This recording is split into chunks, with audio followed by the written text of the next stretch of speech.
Je dirais produire de la recherche.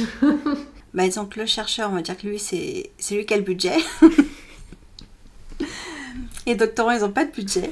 Moi, je suis une enseignant-chercheur, donc maître de conférence. Il faut montrer qu'on fait des découvertes. D'être payé pour lire, écrire, réfléchir et apprendre des autres.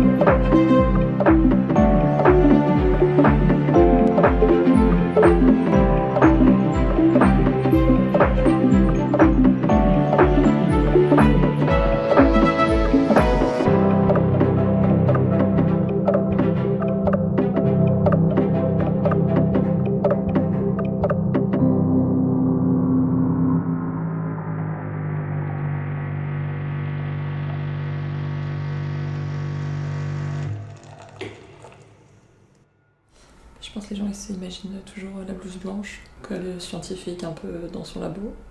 J'ai mis une blouse blanche pendant mon doctorat.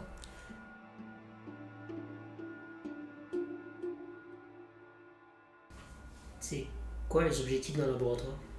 Je dirais produire de la recherche. Faire en sorte d'apporter un cadre de recherche propice à ce que les chercheurs du laboratoire puissent réaliser la recherche qu'ils souhaitent, avec une certaine ambition, une certaine qualité en termes de recherche produite, être visible à l'échelle régionale, nationale, internationale. Évaluer typiquement, et les critères qui sont définis, c'est souvent la qualité de la recherche qui est publiée, à chaque fois le nombre et la qualité des publications, si on a publié dans les meilleures revues. Est-ce qu'on est visible? Est-ce qu'on arrive à obtenir des financements nationaux, internationaux, au niveau européen, etc. À avoir des prix? Est-ce qu'on participe aussi à un certain service public? Au labo, on réalise on est beaucoup impliqué dans le fonctionnement de l'université et dans l'UFR d'économie par exemple, où les gens sont responsables de formation, etc. Mais aussi ça peut être au niveau de la société. Est-ce que notre recherche est visible pour le grand public? Est-ce qu'il y a un certain nombre de chercheurs qui s'impliquent pour communiquer sur la recherche et dans les médias, etc. On va être un peu évalué sur toutes ces différentes composantes. Je suis aussi directrice adjointe du laboratoire. On a différentes casquettes, à la fois la relation avec les tutelles, donc Paris 1, l'université et le CNRS.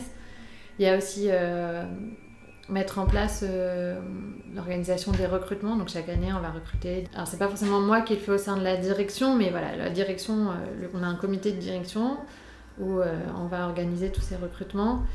Et moi, je vais être impliquée sur les discussions qui vont être liées à ça.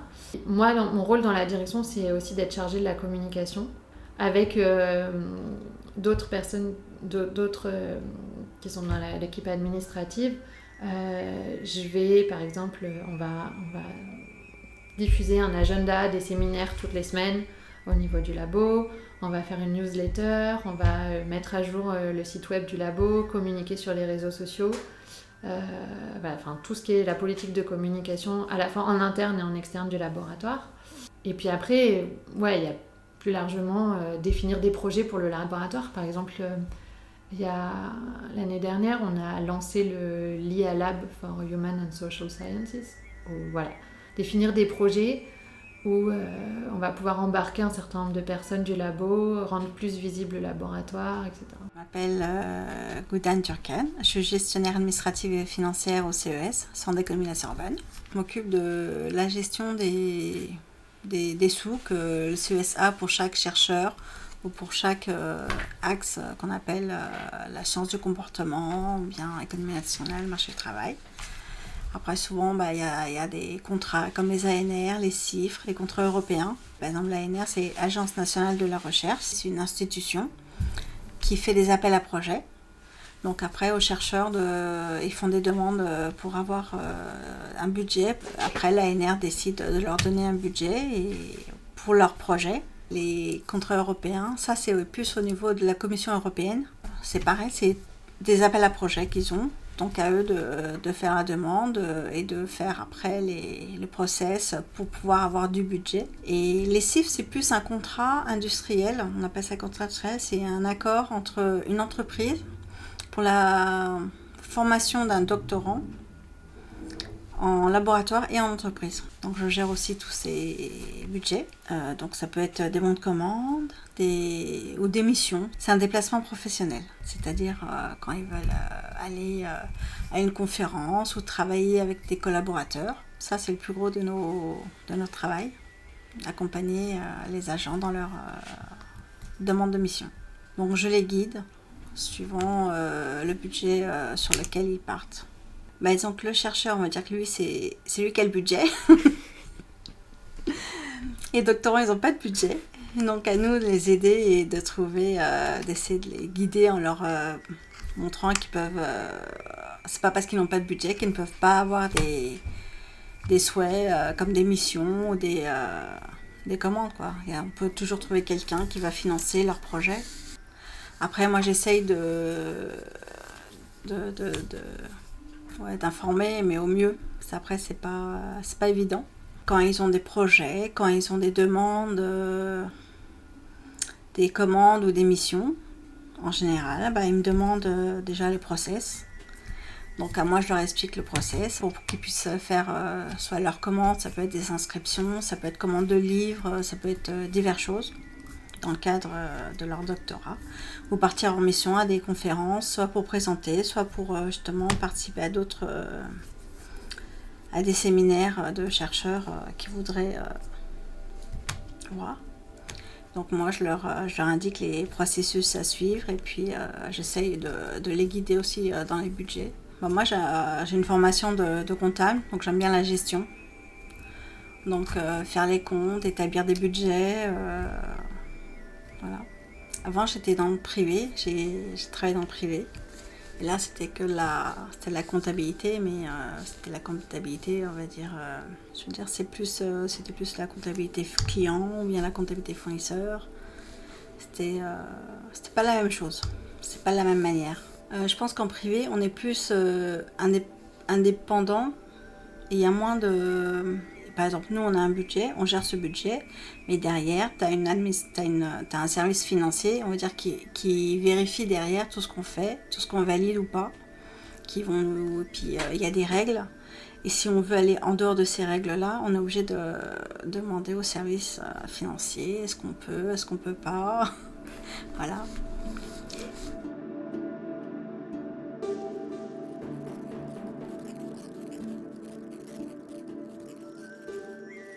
Je suis aussi responsable du groupe Sciences du comportement au Centre d'économie de la Sorbonne. Dans ce groupe, il y a 13 enseignants-chercheurs et une dizaine de doctorants. Et donc mon rôle, c'est vraiment, par exemple, la gestion du budget du groupe. Il y a un budget qui est attribué aux différents groupes du laboratoire. Et donc quand les chercheurs du groupe veulent avoir accès au budget pour partir en mission, etc. Voilà, ça passe par moi. Après, je pense que mon rôle, au-delà de ça, c'est aussi de faire le relais entre les décisions qui sont prises au niveau du labo, par exemple lors du conseil d'unité ou le conseil de laboratoire, et le groupe, de transmettre les informations un peu, et puis de faire valoir la voix du groupe justement dans les réunions du laboratoire où je suis la représentante du groupe. Typiquement, par exemple, pour les questions de recrutement ou des choses comme ça. Moi, je suis une enseignant-chercheur, donc maître de conférence à l'université Paris 1 Panthéon-Sorbonne. On a un métier à 2 casquettes. Donc on a une casquette de chercheur, c'est-à-dire qu'on fait de la recherche, et on a une casquette d'enseignant, c'est-à-dire qu'on fait de l'enseignement. Donc moi, j'enseigne de la licence 1 au master 2. Ça dépend des années, ça dépend du service d'enseignement. Mais voilà, on donne des cours à l'université. Déjà, l'une des choses que j'aime, c'est que je fais plein de choses différentes. C'est l'avantage d'être enseignant-chercheur. C'est du coup qu'il y a bien évidemment une grosse partie enseignement et une partie recherche. Et je trouve que voilà, cette diversité-là est très intéressante parce qu'on est dans la recherche, donc vraiment à essayer de... Je ne veux pas nous donner trop d'importance, mais essayer de repousser les limites de la science dans notre domaine, et donc d'être vraiment à la pointe de ce qui se fait de mieux dans notre domaine. Je dis ça en toute modestie, hein, je dis pas que voilà. Et en même temps, l'enseignement, où bien évidemment on recherche aussi une certaine partie d'excellence, mais où on est plus dans le partage et dans la vulgarisation et dans dans des choses où on essaye de transmettre notre savoir aux étudiants. Et j'avoue adorer enseigner et parler aux étudiants pendant des heures, et entre autres d'économie expérimentale. J'ai la chance de pouvoir en plus enseigner un cours d'économie expérimentale et des cours qui correspondent vraiment à mes spécialités de recherche, d'autres un peu moins, hein, mais c'est pas grave. Mais voilà, j'ai la chance d'avoir des cours qui correspondent vraiment à des choses que je fais après dans la recherche, donc de pouvoir intéresser des étudiants en simplifiant un petit peu, pas en vulgarisant, parce qu'ils sont quand même des étudiants d'économie, donc ils ont quand même de bonnes bases en économie. Mais en tout cas, voilà, à le rendre de manière un petit peu plus accessible à ces étudiants, c'est aussi très agréable de voir que ça les intéresse et que c'est quelque chose qui peut aussi les passionner. Et, voilà. On a vraiment une liberté qui est infinie. C'est-à-dire que si demain, là je travaille sur les croyances, si demain j'ai envie de travailler sur le risque, si demain j'ai envie de travailler sur la sexualité, si j'ai envie de travailler sur les comportements d'achat, sur n'importe quoi, en fait on a cette liberté-là de pouvoir le faire. Et je pense qu'il y a très peu de métiers dans le monde qui permettent d'être aussi libre sur les sujets sur lesquels on va travailler. Le principe de la recherche, c'est de découvrir des choses qu'on ne connaît pas encore. Et donc il y a vraiment ce côté apprentissage où on va tout le temps lire des papiers, on va collecter des données et découvrir de nouvelles choses dans les expériences qu'on fait, dans les données qu'on collecte. Donc vraiment, la sensation d'être en découverte et en apprentissage permanent, c'est extrêmement grisant pour moi. En tout cas, c'est quelque chose que je valorise énormément dans ce métier-là. Et puis peut-être plus pragmatique, mais il y a aussi un aspect où on a un métier où on n'a pas de patron, en tous les cas pas directement, et donc on s'organise comme on veut. Être enseignant-chercheur, c'est littéralement décider le matin en se levant sur quoi on va travailler dans la journée, être seul responsable des deadlines sous la pression desquelles on travaille, d'avoir la capacité de dire oui ou non à chaque fois qu'on nous sollicite pour faire quelque chose ou se lancer dans un projet, d'avoir une liberté absolue des sujets sur lesquels on travaille, du moment où on décide de travailler dessus, des gens avec qui on travaille. Et donc...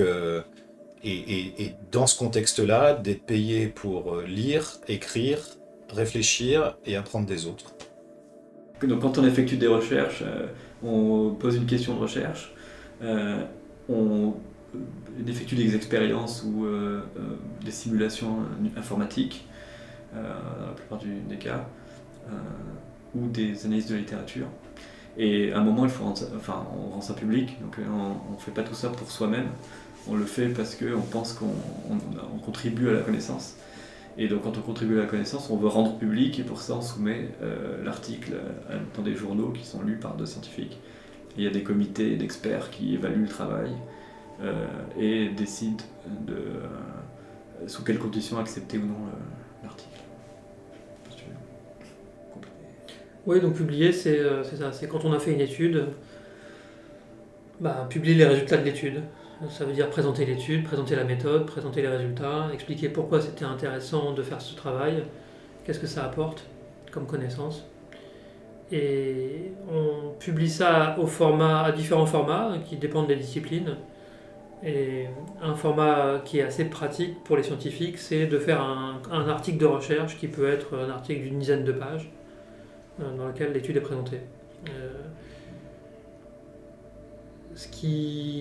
Les publications en fait dans différentes disciplines, elles ont des rythmes assez différents. De publier un article, ça veut dire l'écrire, ça veut dire déjà faire l'étude, ensuite écrire l'article et ensuite l'envoyer dans un journal qui va l'évaluer, qui va demander à des experts de l'évaluer, ce qui peut prendre un certain temps, puis ensuite corriger l'article une fois qu'on a eu le retour des experts.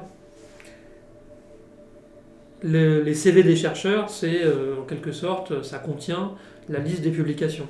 Et ces articles, C'est des éléments dans cette liste de publication. Dans d'autres disciplines, c'est important de publier un livre.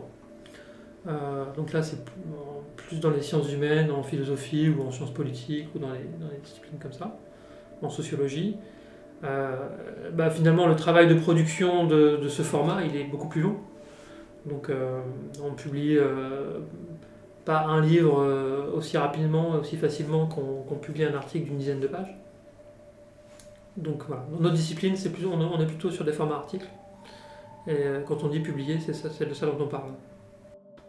Pourquoi c'est important de publier ? Comme dans n'importe quel domaine de recherche, il faut montrer qu'on fait des découvertes et qu'on fait des avancées. La publication, ça permet d'avoir des papiers reviewés par des pairs qui sont experts dans ces domaines-là et qui vont pouvoir apporter même des conseils pour justement dire ah bah non, il y a ça qui va pas, il y a peut-être cette explication-là qui fait que vos résultats sont mal interprétés. Donc bien évidemment, l'évaluation par les pairs est super importante pour veiller à ce que les papiers qui sont effectivement publiés ont été, entre guillemets, contrôlés ou en tout cas, mais même améliorés par des pairs et où donc c'est la meilleure version de ce qu'on aurait pu faire qui finit par être publié dans les journaux.